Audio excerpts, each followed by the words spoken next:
chopper, yaar. Better go to bridge. Iran തീരത്തേക്ക് മാറ്റിക്കൊണ്ടിരിക്കുന്ന MSC Arias കപ്പലിൽ നിന്ന് ഇന്ത്യക്കാരെ മോചിപ്പിക്കാൻ ടെഹ്റാനിലെയും ഡൽഹിയിലെയും നയതന്ത്ര ചാനലുകൾ വഴി ശ്രമം തുടങ്ങിക്കഴിഞ്ഞു. ഇന്ത്യൻ പൗരന്മാരുടെ സുരക്ഷയും ക്ഷേമവും വിടുതലും ഉറപ്പാക്കാനാണ് പ്രധാന ശ്രമം. ഇസ്രായേൽ വ്യവസായിയുടെ കപ്പൽ ഇറാൻ പിടിച്ചെടുത്തതിന് പിന്നാലെ രൂക്ഷമായി ഇസ്രായേൽ ഇറാൻ സംഘർഷം തുറന്ന പോരിലേക്ക് നീങ്ങുന്ന സാഹചര്യവുമുണ്ട്. ഇസ്രായേലിലെ പ്രത്യേക കേന്ദ്രങ്ങളിൽ ലക്ഷ്യമിട്ട് ഡസൻ കണക്കിന് ഡ്രോണുകൾ വിക്ഷേപിച്ചതായി ഇറാൻ അറിയിച്ചിട്ടുമുണ്ട്. 20 കിലോഗ്രാം സ്ഫോടക വസ്തുക്കൾ വഹിക്കാൻ ശേഷിയുള്ളതാണ് ഈ ഡ്രോണുകൾ. ഇന്ത്യൻ സമയം ഇന്നലെ പുലർച്ചെ 2 മണിയോടെ തുടങ്ങിയ ഡ്രോൺ ആക്രമണം ഇസ്രായേലും സ്ഥിരീകരിച്ചിട്ടുണ്ട്. ഇറാൻ തൊടുത്ത 200ഓളം ഡ്രോണുകളും 10 മിസൈലുകളും തകർത്തതായി ഇസ്രായേൽ സൈന്യം അറിയിച്ചു. സംഘർഷം കനത്തതോടുകൂടി ഇസ്രായേലും ജോർദാനും ഇറാഖും വ്യോമമേഖല അടച്ചിട്ടുണ്ട്. ആക്രമണത്തിന്റെ പശ്ചാത്തലത്തിൽ ഇസ്രായേലിലെ വിമാനത്താവളവും അടച്ചു.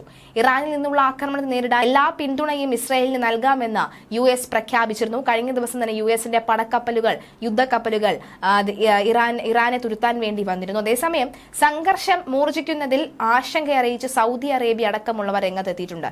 ഏത് വിധേനയും യുദ്ധം ഒഴിവാക്കണമെന്നാണ് സൗദി അറേബ്യ അറിയിച്ചിട്ടുള്ളത്. ഇരു രാജ്യങ്ങളോടും അഭ്യർത്ഥിച്ചിരിക്കുകയാണ്. ആക്രമണത്തിൽ ഒരു 10 വയസ്സുകാരന് പരിക്കേറ്റതായി ഇസ്രായേൽ സ്ഥിരീകരിച്ചു. ആക്രമണ സാധ്യത കണക്കിലെടുത്ത് ഇസ്രായേലിലെ എല്ലാ സ്കൂളുകളും അടച്ചിട്ടുണ്ട്. രാജ്യമെങ്ങും യുദ്ധഭീതിയാണ് നിലനിൽക്കുന്നത്. ജോർദാനും ഇറാഖും ലെബനോനും വ്യോമമേഖല അടച്ചു. ഇസ്രായേൽ വ്യോമമേഖലയും വിമാനത്താവളവും പൂർണ്ണമായും അടച്ചിട്ടുണ്ട്. അതേസമയം സ്ഥിതി വിലയിരുത്തുകയാണ് എന്ന് അമേരിക്കൻ പ്രസിഡന്റ് ജോ ബൈഡൻ അറിയിച്ചു. ഇസ്രായേലിനെതിരെ യുദ്ധത്തിനുള്ള പ്രകോപനം സൃഷ്ടിച്ചാണ് ഇറാന്റെ തീക്കളി വരുന്നത്.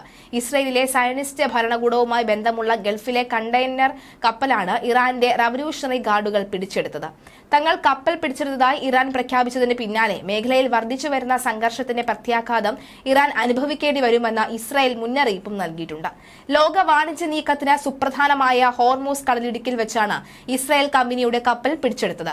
UAEയിൽ നിന്നും മുംബൈ നാവികസേന തുറമുഖത്തേക്ക് വരികയായിരുന്നു MSC ഏരിയസ് കണ്ടെയ്നർ കപ്പലാണ് പിടിച്ചെടുത്തത്. ലണ്ടൻ ആസ്ഥാനമായുള്ള സോണിയാഡക് മാരിടൈമുമായി ബന്ധപ്പെട്ട കണ്ടെയ്നർ കപ്പലാണ് MC ഏരിയസ്. ഇസ്രായേലിലെ ശതകോടീശ്വരനായ ഇയാൽ ഒഫറിന്റെ സോഡിയാക് ഗ്രൂപ്പിന്റേതാണ് ഈ കമ്പനി. എമിറാത്തി തുറമുഖ നഗരമായ ഹുജൈറയ്ക്ക് സമീപത്ത് വെച്ചാണ് നാവികസേനയുടെ പ്രത്യേക സംഘം കപ്പൽ പിടിച്ചെടുത്തത്. കപ്പലിന്റെ ഓപ്പറേറ്റർമാരാണ് ഇറ്റാലിയൻ സ്വീസ് ഗ്രൂപ്പായ MSC. Malayali Warta Plus, like, share and subscribe.